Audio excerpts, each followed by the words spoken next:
Friends, welcome to Kavitha சமையலறை. இன்றைக்கி நம்ம பார்க்க போகிற ஸ்பெஷல் ரெசிபி சுவையான கோதுமை ஹல்வா. திருநெல்வேலி ஸ்டைல் கோதுமை ஹல்வா. நல்லா அந்த கண்ணாடி மாதிரி பதம், பக்காவான டேஸ்ட்டு கலரோட நம்மளுக்கு ஹல்வா செய்யணுன்னா கண்டிப்பாக நம்ம கோதுமை பால் எடுத்து ஹல்வா செஞ்சால் தாங்க கரெக்டாக இருக்கும். இங்கேயும் நம்ம கோதுமை பால் யூஸ் பண்ணி தான் ஹல்வா செய்கிறோம்.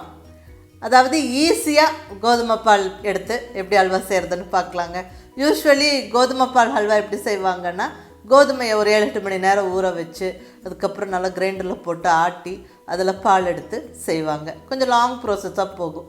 இங்கே ஈஸியாக ஒரு ஷார்ட்கட் மெத்தடில் நம்ம ஈஸியாக கோதுமை பால் எடுத்துடலாம். டேஸ்ட்டும் அந்த பதமும் பக்காவாக இருக்கும். வாங்க ரெசிபி எப்படின்னு பார்க்கலாம்.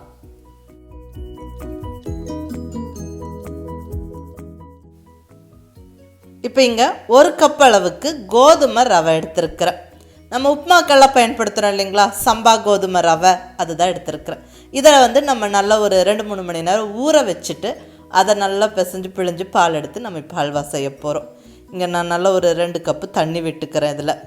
இது நல்லா ஊறட்டும். கண்டிப்பாக ஒரு 3 மணி நேரம் ஊறட்டுங்க.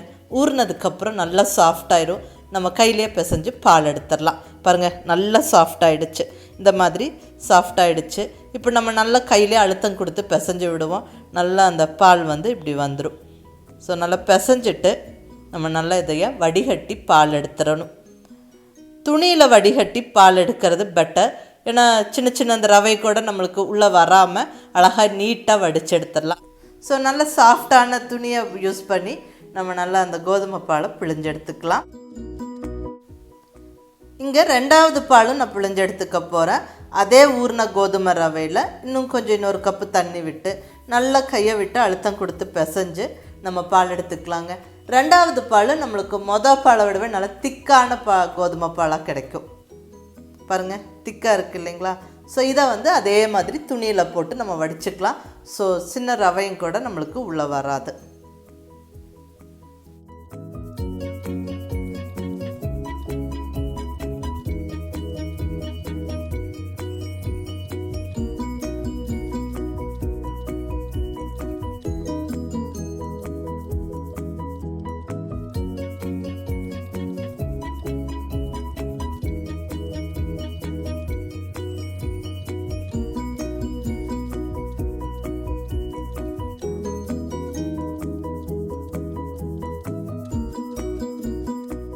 கம்ப்ளீட்டாக இந்த மாதிரி கோதுமை பால் வடித்து எடுத்தாச்சு. அந்த ரவை நம்மளுக்கு வேண்டாம், அதை விட்டுறலாம்.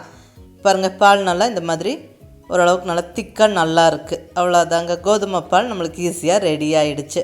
கோதுமை ரவை யூஸ் பண்ணி ஜம்முன்னு நம்ம பால் எடுத்தாச்சு. இதை மெஷர் பண்ணி எடுத்துக்கணும். இங்கே கப் மெஷர்மெண்ட்டில் நான் மெஷர் பண்ணி எடுத்துக்கிறேன். 1 2 3 கப்பு கோதுமை பால் எடுத்தாச்சு. இப்போ இதுக்கு நம்ம சர்க்கரை அளந்து எடுத்துக்கணும். இங்கே 3 கப்பு கோதுமை பால் அளந்து எடுத்து வச்சுருக்குறோம்.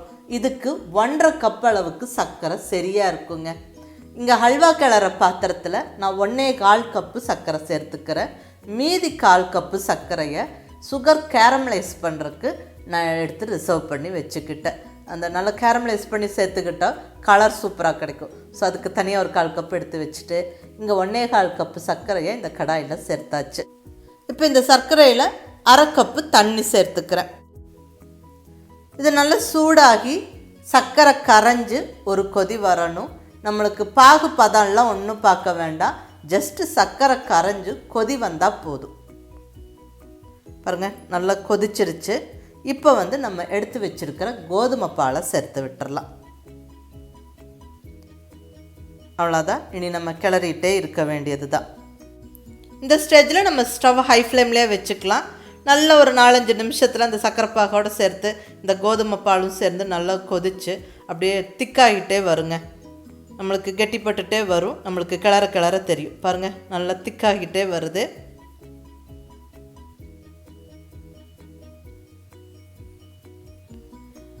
ஸோ அந்த அல்வா ரெடி ஆகிறது நம்மளுக்கு தெரியுது. பட்டு கலர் வெள்ளையாக இருக்குது. ஸோ இதுக்கு நம்ம கலர் கொடுக்கறதுக்கு வேண்டி நம்ம சுகரை கேரமலைஸ் பண்ணிக்கலாம். இங்கே ஒரு 1/4 கப்பு சர்க்கரையில் ஒரு 2 ஸ்பூன் அளவுக்கு தண்ணி சேர்த்துக்கிறேன்.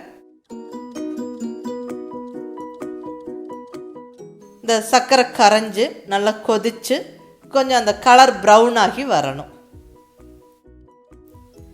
பாருங்கள், ப்ரௌன் கலர் வர ஸ்டார்ட் ஆகிடுச்சு. இப்போ இந்த ஸ்டேஜில் நம்ம ஸ்டவ்வை வந்து கொஞ்சம் கண்டிப்பாக சிம்மில் வச்சிடணும், இல்லைன்னா டக்குன்னு கரிஞ்சிரும். ப்ரௌன் ஆகி வரணும், கரிஞ்சிடக்கூடாது, ரொம்ப கரிஞ்சிடக்கூடாது. ஸோ அது அப்புறம் அந்த வாசனையும் டேஸ்ட்டும் மாறிடும். பாருங்கள், இந்த மாதிரி அழகான இந்த கலர் வந்து வந்துருச்சு. இப்போ நம்ம ஸ்டவ்வை ஆஃப் பண்ணிடலாம். அவ்வளோதான், நம்மளுக்கு சூப்பராக கேரமலைஸ்டு சுகர் ரெடி ஆயிருச்சு. இப்போ நம்ம ஹல்வாவில் சேர்த்தா சூப்பராக கலர் வந்துடும். பாருங்கள், கிளற இன்னும் ஹல்வா திக்காயிடுச்சு. இந்த ஸ்டேஜில் நம்ம அந்த கேரமலைஸ்டு சுகரை சேர்த்து விட்டுடலாம். நல்லா கிளறி கொடுப்போம். நல்ல ஈவனாக எல்லா சைடும் இந்த கேரமலைஸ் சுகர் போய் கரைஞ்சி மெல்ட் ஆகி சூப்பராக கலர் வர ஆரம்பிச்சிருச்சு. இன்னும் நல்ல ஹல்வா திக்காகும்போது இன்னுமே நல்ல கலர் ஆகிடும்.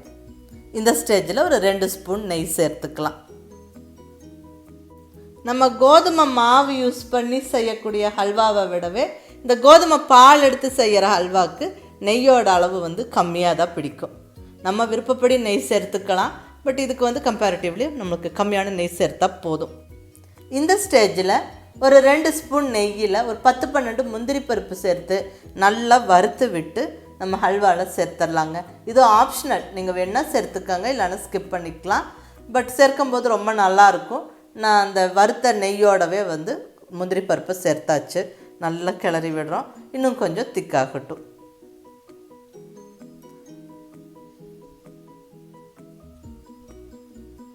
இன்னொரு 5 நிமிஷம் கிளறியாச்சு.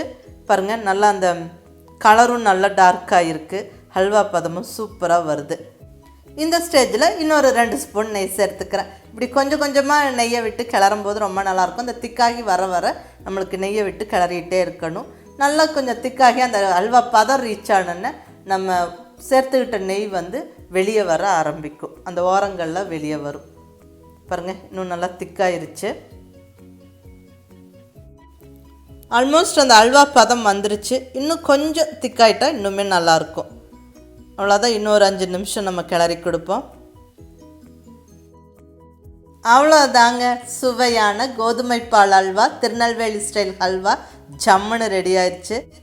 பாருங்கள், கரெக்டாக அந்த கண்ணாடி பதத்தில் ஜம்முன்னு நம்மளுக்கு ஹல்வா ரெடி ஆயிடுச்சு. இது ஆறும்போது இன்னுமே திக்காகும். ஸோ உடனடியாக நம்ம பாத்திரத்தை மாற்றி ஆற விட்டுறலாம். நல்லா கொஞ்சம் சூடான ஹல்வாவை வாழை இலையில் சேர்த்துக்கிட்டு சாப்பிடும்போது ரொம்ப நல்லாயிருக்கும். அதுவும் மிஸ் பண்ணாமல் ட்ரை பண்ணி பாருங்கள். ஸோ நல்ல ஒரு ஈஸியான மெத்தடில் நம்ம கோதுமை பால் எடுத்து ஹல்வா செஞ்சாச்சு. பக்காவான அந்த டேஸ்ட்டோட சூப்பராக இருக்குங்க. ஸோ நீங்களும் கண்டிப்பாக ட்ரை பண்ணி பார்த்துட்டு எப்படி இருந்துச்சுன்னு உங்கள் ஃபீட்பேக் சொல்லுங்கள். பிடிச்சிருந்தால் லைக் பண்ணி, ஷேர் பண்ணி, கமெண்ட் பண்ணுங்கள். கவிதா சமையலறை சப்ஸ்கிரைப் பண்ணி என்னுடைய மற்ற ரெசிபிஸும் வீடியோஸும் பாருங்கள். தேங்க்யூ.